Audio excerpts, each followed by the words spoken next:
le Cap-Vert est un pays qui est géré de manière démocratique. Nous pensons être un exemple en Afrique. Et cependant, c'est un régime parlementaire, ce qui est assez rare sur le continent. Et c'est ce qui fait aussi notre originalité.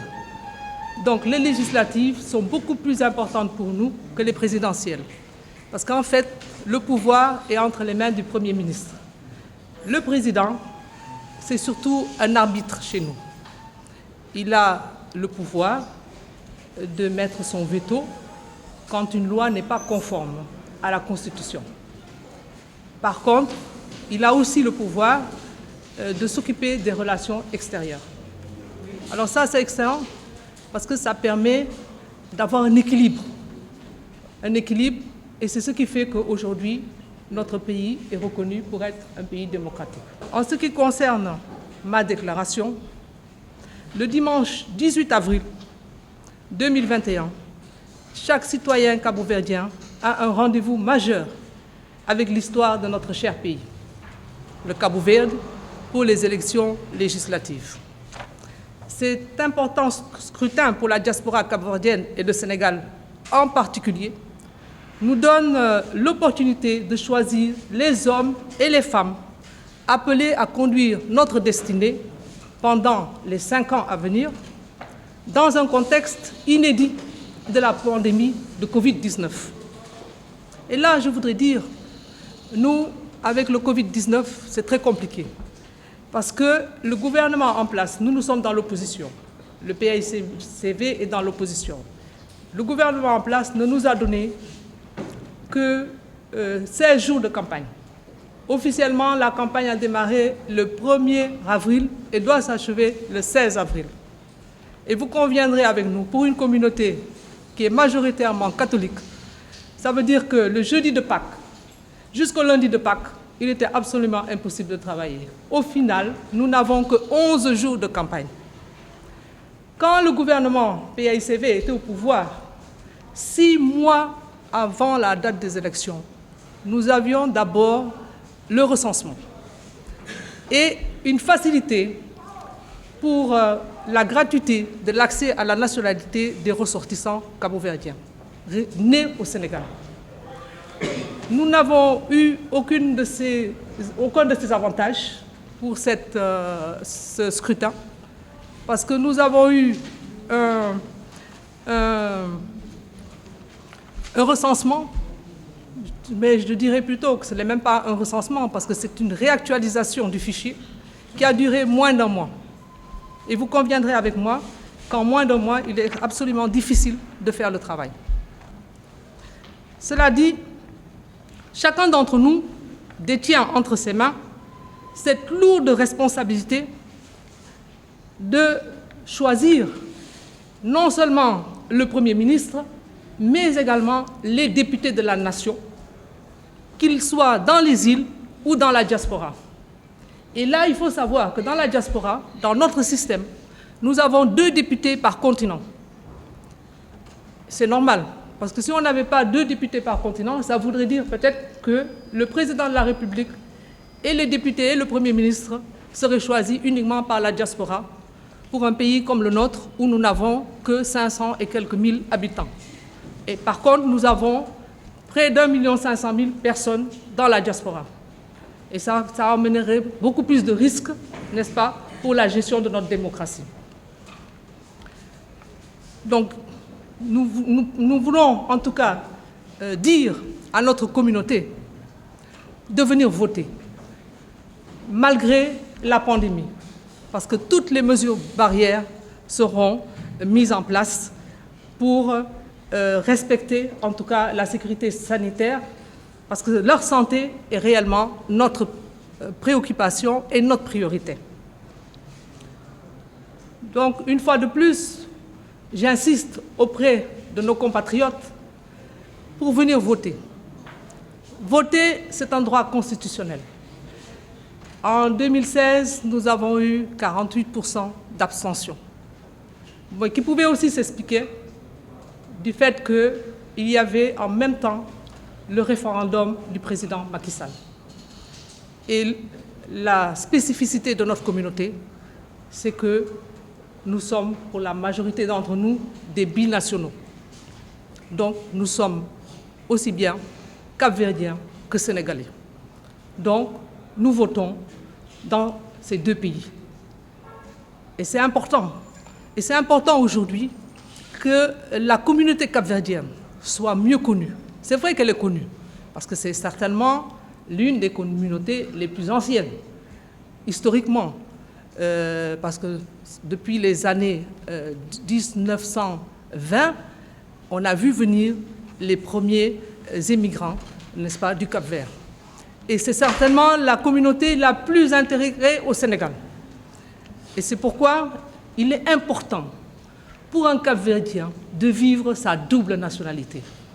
Il faut savoir être Cap-Verdien, mais il faut le combiner aussi avec le savoir-être sénégalais.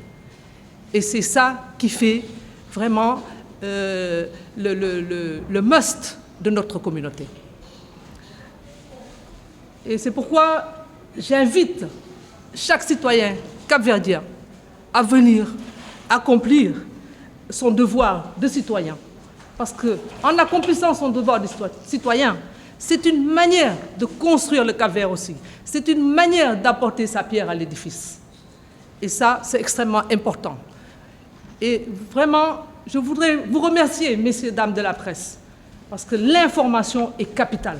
Et on se rend compte que souvent, nos compatriotes n'ont pas l'information. Et pour cela, il est important de pouvoir dire aux Cap-Verdiens que le scrutin aura lieu le dimanche 18 avril dans 3 centres, à l'ambassade du Cap-Vert, à la mairie de Baobab, dans cette salle même où nous sommes, et également à Doutasek. Pour toutes les personnes du plateau, ils iront voter à Doutasek. Nous avons pour cette législature un slogan qu'on a appelé « Cabo Verde pour tous ».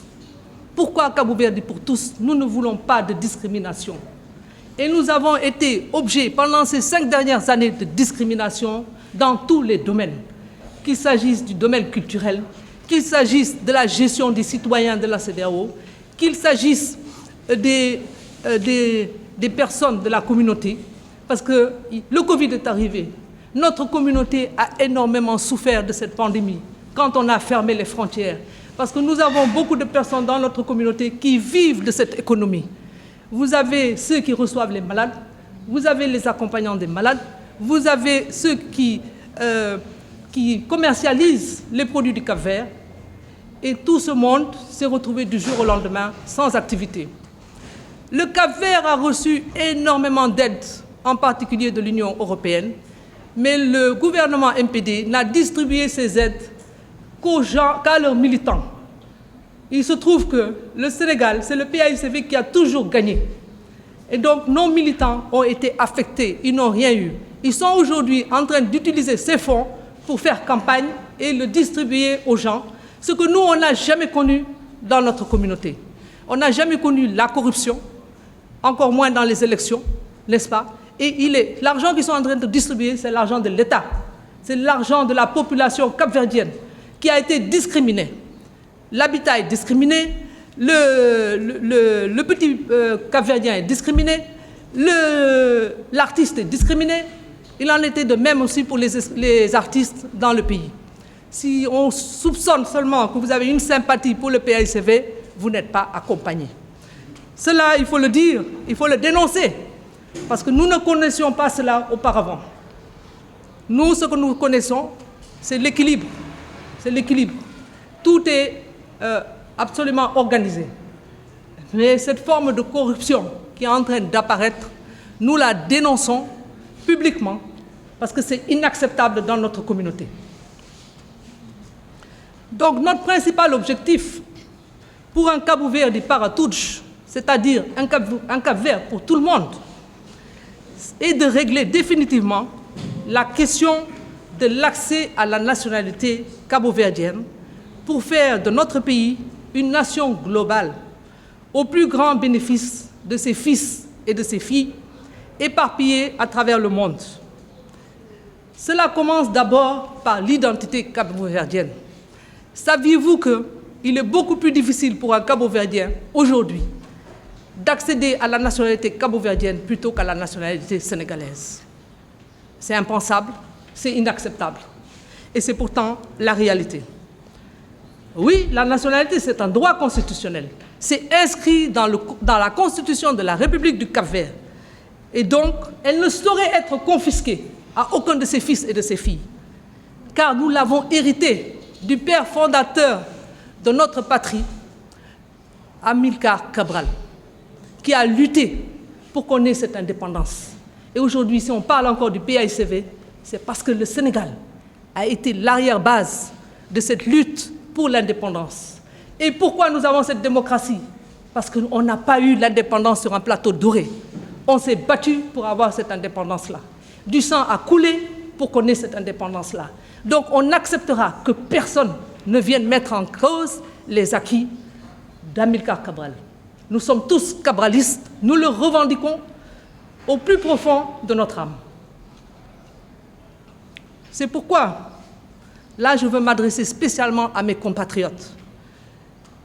Et on va leur faire parvenir cette correspondance personnelle, amicale et sincère pour solliciter solennellement leur confiance, pour représenter dignement l'intérêt supérieur du Cap-Vert et les intérêts spécifiques de notre communauté, conformément aux droits constitutionnels établis par nos pères fondateurs, qui, comme je le disais tout à l'heure, ont lutté au péril de leur vie pour nous donner cette indépendance dont nous sommes si fiers. Nous partageons le désir commun de mieux être, basé sur des enjeux primordiaux. Une meilleure intégration des Cabo-Verdiens dans la communauté, le renforcement de la coopération avec notre pays d'accueil et également de la CEDEAO. Le Cap-Vert ne peut pas continuer à rester en marge. Et aujourd'hui, le Cap-Vert est essentiellement tourné vers l'Europe et en particulier le Portugal, l'ancien colonisateur. C'est inacceptable. Nous, notre leader, docteur Janira Orfa Almada, qui est avocate de profession et juriste, elle a une vision tout à fait différente. Sa vision, c'est d'être tournée vers l'Afrique. Sa vision, c'est de valoriser l'expertise cabo-verdienne de la diaspora pour aider à la construction d'un Cap-Vert, de ce Cap-Vert dont nous rêvons, de ce Cabo-Vert dont nous rêvons. Et cela, ça fait 5 ans qu'elle est dans l'opposition. Elle est devenue la première femme chef d'un parti aussi important depuis 2014. Et à ce moment-là, elle n'avait que 36 ans. Aujourd'hui, elle en a 42 ans. Bon, c'est dire que dans une société, vous me passerez l'expression un peu macho, c'est très difficile pour une dame. Si vous n'avez pas de compétences, si vous n'êtes pas, comment dirais-je, une bagarreuse, et si vous ne travaillez pas beaucoup pour prouver que vous avez des capacités intellectuelles et physiques aussi pour faire ce travail-là, vous ne pouvez pas accéder à de tels niveaux. Et nous sommes très fiers de l'avoir comme leader parce qu'elle porte haut les drapeaux du Cap-Vert à telle enseigne qu'aujourd'hui, elle est devenue l'une des vice-présidentes de l'Internationale socialiste. Donc pendant ces 5 années, elle a fait du chemin aussi sur le plan international. Sur le plan national, elle n'a hésité à aller dans aucun recoin au niveau de toutes les îles. Et vous savez que nous avons 10 îles, dont une qui est inhabitée. Et faire campagne au Cap-Vert, je peux vous garantir que ce n'est pas aisé. Pour aller d'une île à une autre, il faut prendre l'avion. Et ce n'est pas évident.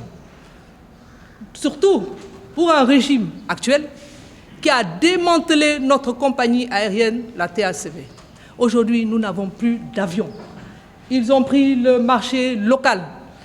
Ils l'ont offert aux Espagnols avec la société Binter.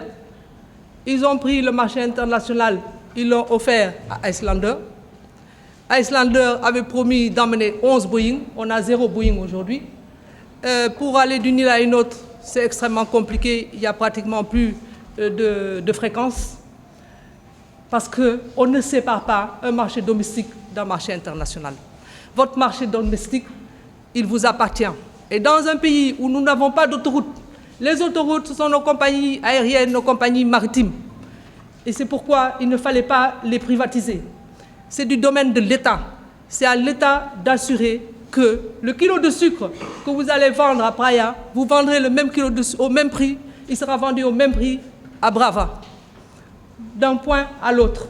Donc ça, il n'y a que l'État qui peut investir dedans avec un système de subvention. Mais un privé, une fois que vous avez privatisé, lui, il n'a que son profit qui l'intéresse. Et vous ne pouvez avoir aucune mainmise sur eux. Donc aujourd'hui, la situation s'est retournée contre le gouvernement MPD, à telle enseigne que la population ne veut plus de ce gouvernement-là. Parce que pendant ces 5 années de trop pour nous, et nous avons perdu tous les acquis en termes économiques que nous avions eus. Et cela, c'est désolant. Nous sommes arrivés, nos grands-parents plutôt, sont arrivés au Sénégal avec des voiliers dans le temps. Aujourd'hui, ça veut dire que le Cap-Verdien est un navigateur dans l'âme. Donc il y avait des compagnies maritimes. Et ces compagnies appartenaient au privé cabo-verdien. Ils ont lancé des appels d'offres obscurs pour lesquels les Cabo-Verdiens ne pouvaient pas compétir, tellement ils avaient mis la barre haute. Et tout ça, c'était pour favoriser la privatisation avec leurs amis portugais. Ils ont privatisé donc toutes les compagnies maritimes. Et du coup, tous les bateaux neufs aussi que ces compagnies maritimes devaient apporter, on n'a rien vu. Qu'est-ce qu'ils ont fait? Ils ont sous-traité avec les compagnies des Cap-Verdiens que nous avions là-bas. Donc ça aussi, c'est un gros scandale dans le pays. Nous partons de scandale en scandale. Récemment, le ministre des Affaires étrangères a nommé aux États-Unis un couple, le mari et la femme, le même jour, consul de 2 villes jumelées, des Portugais, de l'extrême droite portugaise. Et ces gens-là avaient des problèmes d'homicide. Et c'est le gouvernement portugais qui a fait un documentaire qui est passé à la télé au Cap-Vert, à telle enseigne que le ministre des Affaires étrangères a dû démissionner. Ce qui veut dire qu'aujourd'hui, voter pour le gouvernement MPD, c'est voter pour l'extrême droite portugaise et c'est revenir à la colonisation et c'est bafouer tous les acquis de la démocratie que nous avons obtenus et c'est bafouer tout le travail qu'Amilcar Cabral et tous ces combattants ont eu à faire au sacrifice de leur vie. C'est inacceptable. Et le peuple capverdien, la communauté capverdienne doit être au courant de tous ces faits-là, que nous dénonçons avec la plus grande énergie. Pour nous, Capverdiens, de la diaspora, nous partageons également le désir commun, certes de mieux-être, mais également la valorisation, nous attendons en tout cas, la valorisation de nos compatriotes. Parce qu'au niveau du Cap-Vert, il y a vraiment des difficultés d'accès à la santé. Et on s'en rend compte en voyant le nombre de malades qui viennent se soigner ici au Sénégal. Et aussi, nous avons un souci par rapport à la valorisation de notre patrimoine culturel dans le contexte que je viens de décrire. C'est pourquoi ma candidature a été suscitée par les préoccupations légitimes de ma communauté. Et ce sont ces préoccupations qui m'ont donné toute cette motivation de m'engager. Et je puis vous assurer que chaque jour, elle est de plus en plus grande. Elle est de plus en plus grande parce que je voudrais réellement assurer un service à ma communauté. Et à ce propos, j'inviterai en tout cas toutes les personnes qui nous suivent d'aller visiter ma page Facebook qui s'appelle Gisèle Lopez d'Almeida. En tout cas, je m'engage solennellement auprès de chaque citoyen, chaque citoyenne et à tous ceux qui croient en nous, à les représenter pleinement et fortement au Parlement de la République du Cap-Vert. Alors nous Nous avons un programme spécial Sénégal qui en réalité est une déclinaison de la plateforme électorale du PAICV. Nous l'avons décliné en 5 idées forces pour répondre aux préoccupations majeures de nos concitoyens, spécialement ceux qui vivent au Sénégal. Parce que pour le 18 avril, ce sont les citoyens cabo-verdiens qui vivent au Sénégal qui vont voter pour nous. Donc, le premier point force, c'est l'identité cabo-verdienne que nous avons héritée d'Amilcar Cabral, parce qu'il a fallu cette lutte pour qu'on ait une identité cabo-verdienne. Donc, beaucoup de compatriotes nés au Sénégal et en Afrique sont confrontés à des difficultés d'accès à la nationalité. Ils se sentent souvent exclus et d'une façon quand même institutionnelle, on peut dire que ce n'est pas digne de notre pays. Parce que cela ne peut pas être inscrit dans la Constitution et que nous ayons des compatriotes ici qui ne puissent pas accéder à cette nationalité, c'est inacceptable. Et de ce fait, notre communauté compte aujourd'hui un certain nombre d'apatrides.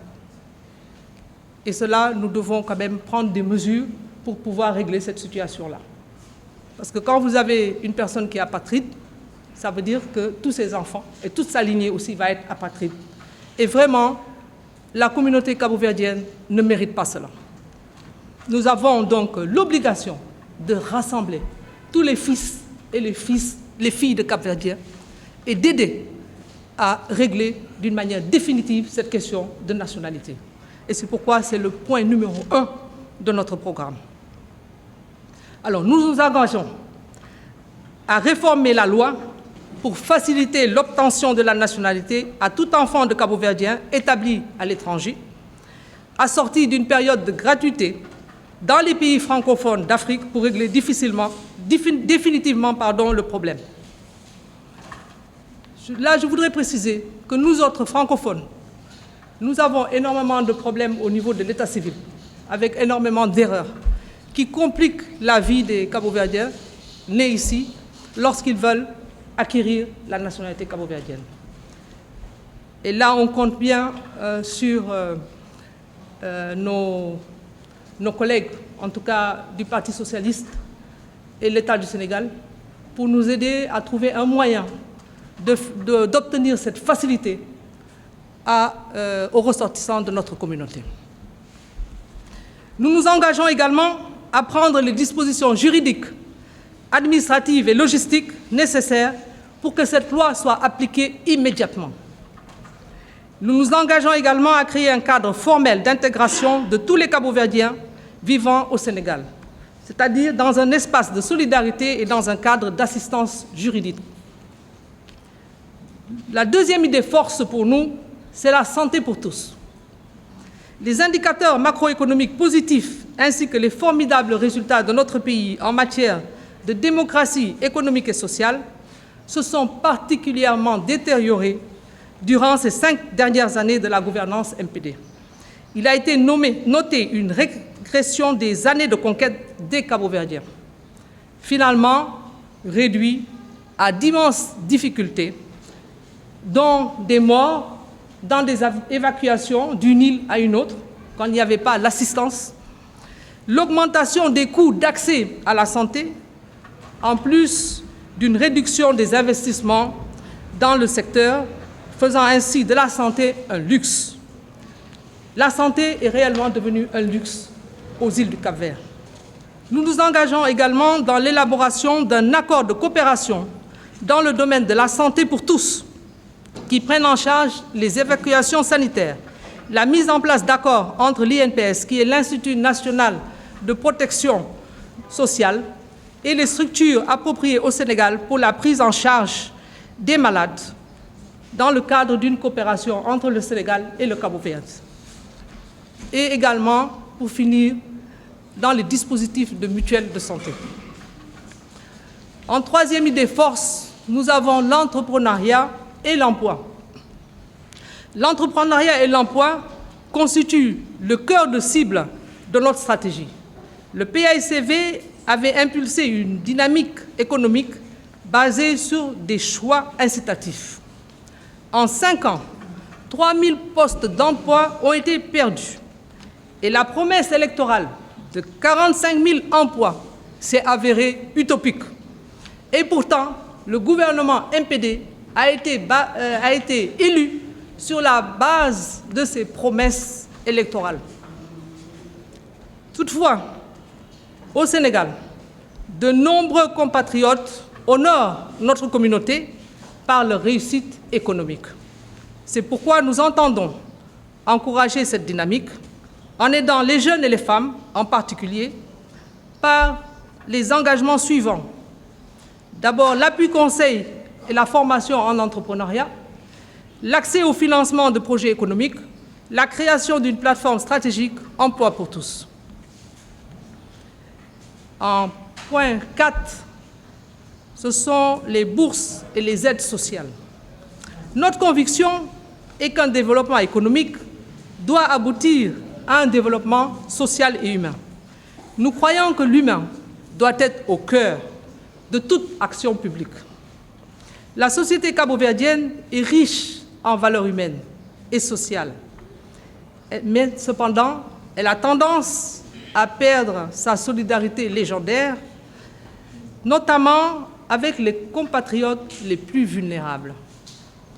Nous voulons donc réformer, augmenter le nombre de bénéficiaires, renforcer de façon équitable, juste et transparente le dispositif d'aide sociale existant par l'amélioration d'un système d'octroi de bourses d'études, d'aide sociale, de fonds d'assistance et de solidarité. Le Cap-Vert est l'un des pays les plus riches du monde par sa culture et ses valeurs. Notre histoire, notre diversité et notre nature nous valent une admiration du monde entier. En sommes-nous réellement conscients? Et c'est pourquoi là, notre point 5, c'est vraiment l'accent sur la culture et le patrimoine. Nos jeunes, nos femmes, nos hommes et nos aînés sont doués en matière de créativité dans la musique, les arts, la danse, la littérature, sans compter le succès dans le sport. Et donc, notre appel serait de dire « Allons tous ensemble au rendez-vous des cultures du monde avec ce patrimoine ». Notre concept de culture-patrimoine sera réalisé par 3 engagements majeurs. La création d'un complexe culturel cabo-verdien qui intégrerait un musée, un théâtre, une école de culture, un espace de détente à Dakar. Mais également le renforcement de la case de culture de Thiès qui existe déjà. Et pour finir, la création d'une chaîne de radio-télévision communautaire. Voilà, mesdames et messieurs, le programme que je voulais vous présenter et que je soumets à l'approbation de tous nos compatriotes, que j'appelle à venir voter massivement dimanche 18 avril dans les 3 centres dédiés à cet effet. Premièrement, à l'ambassade des îles du Cap-Vert à la cité Keur Gorgui. Deuxièmement, à la mairie de Baobab. Et pour tout ce qui concerne le fichier électoral de Grand Dakar et pour le fichier électoral de Plateau, vous êtes invités à aller voter à Douta Sec. Je vous remercie.